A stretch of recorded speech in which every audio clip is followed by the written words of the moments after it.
Hey, what's up, guys? This is Coach Travis with Evolution Athletics, and today I wanted to show you how we utilize training maxes with our athletes. So basically, I've got a 1 rep max calculator app on my phone. So I would suggest going into the App Store, finding one that you like, and make sure you use a free one. There's no need to pay for any of them because they just utilize a formula and give you an estimation of your 1 rep max, because you don't absolutely have to only use a 1 RM for an effective training cycle. Now, that being said, just as an example, now for first things first, before I get to the example, is you open this app up, you go to your settings, and there's all these formulas from scientists, and they're all about the same. So pick one, stay with that one. Then you don't have to go in and select the given lift because you're just going to use the data to give you a range anyway. And the units, pounds, kilograms, and then I like to always round this number to the nearest 5 pounds.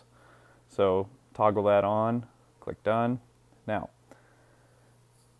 for example, if I can squat 100 pounds for 10 reps, that gives me a 1 RM estimation of 135. Now, if basically the further that the reps gets away from one of what I can actually do with quality, then that number becomes a little fuzzy. So most of the time you want to use that 1 RM calculator for, 1 through 5 is fairly accurate, because I know if I could squat 100 for 5, I'm pretty confident I could do 115, 135 at that point. If I'm doing 100 for 10, maybe a little iffy. So that'd be my suggestion. Use it for 1, 2, 3, 4, 5 reps, but anything outside of that is going to get kind of fuzzy. Now, basically what we want to utilize the training max for, and the reason it's so important, is we don't want to go off of absolute 1 rep maxes, because those are generally artificial environments. And what I mean by that is when you're doing a 1 RM, most of the time you have coaches, friends around that are yelling at you, screaming at you, and it's going to give you probably about a 10% bump that is normally not there. So let's say I can do 185 for 3 excellent reps with great technique. Now what this is going to do is give me a 1 RM estimation of 195. So what I'm actually going to do here is I'm going to take 195 for 1 and say, okay, there's my estimated 1 RM. It's pretty accurate. Now actually what I want to do is I want to take 10% off. Okay, so I'm going to go down to 90% here, and just for simplicity, I'm going to change this to 175, calculate for 1. Now, this is my training max number. And the reason the training maxes are so important is because this allows athletes time to really hone in on their technique, to build up the tendon, ligament, and muscular strength before always trying to attempt 1 RMs. The other thing to keep in mind, and this sounds so simple, is you don't get stronger missing reps. I get so sick and tired of seeing athletes chase weight all the time, and then they miss over half their lifts for a given training session. You do that enough, and not only are you more susceptible to injury, but you've missed half the reps that are going to make you better overall.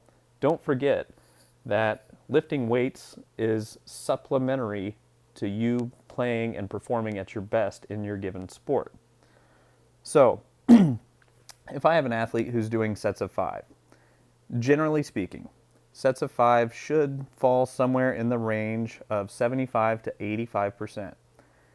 So what I'll do is I'll have athletes write down their range for that given lift. So here, if we're looking at it and saying, okay, we're on a 5s phase, let's utilize 75 to 85% range. I'm going to select 130-150. Now, the reason for the range, and the reason I don't put a ton of stock in, hey, you have to hit these numbers today, is because athletes have a lot going on. They may have midterms, finals, stress from boyfriend, girlfriend, stress from school, stress from parents.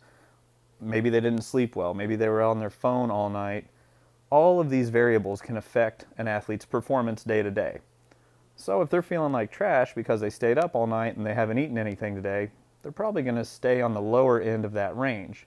If they're feeling great because they've been doing everything they should be doing day to day, week to week, then they can probably do more sets closer to the top end of that range.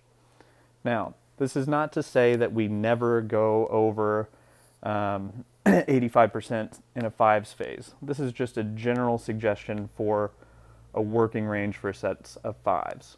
Now, there are certainly times where we will have an athlete max out. I just think that a lot of times athletes are marketed to, especially high school athletes, they're marketed to in such a way that 1RMs are the only thing that matter. That is simply not true. A 1RM is just one display of strength. It's not the only. There are so many more ways to display that you are getting better at strength training, which should drive your performance, other than just 1RMs. So I hope this helps. Make sure you go through and do this for your major core lifts, your snatches, cleans, jerks, squats, deadlifts, presses, and pulls, and you will notice a dramatic increase in your ability to perform your 1RMs when it's appropriate. Hope this helps.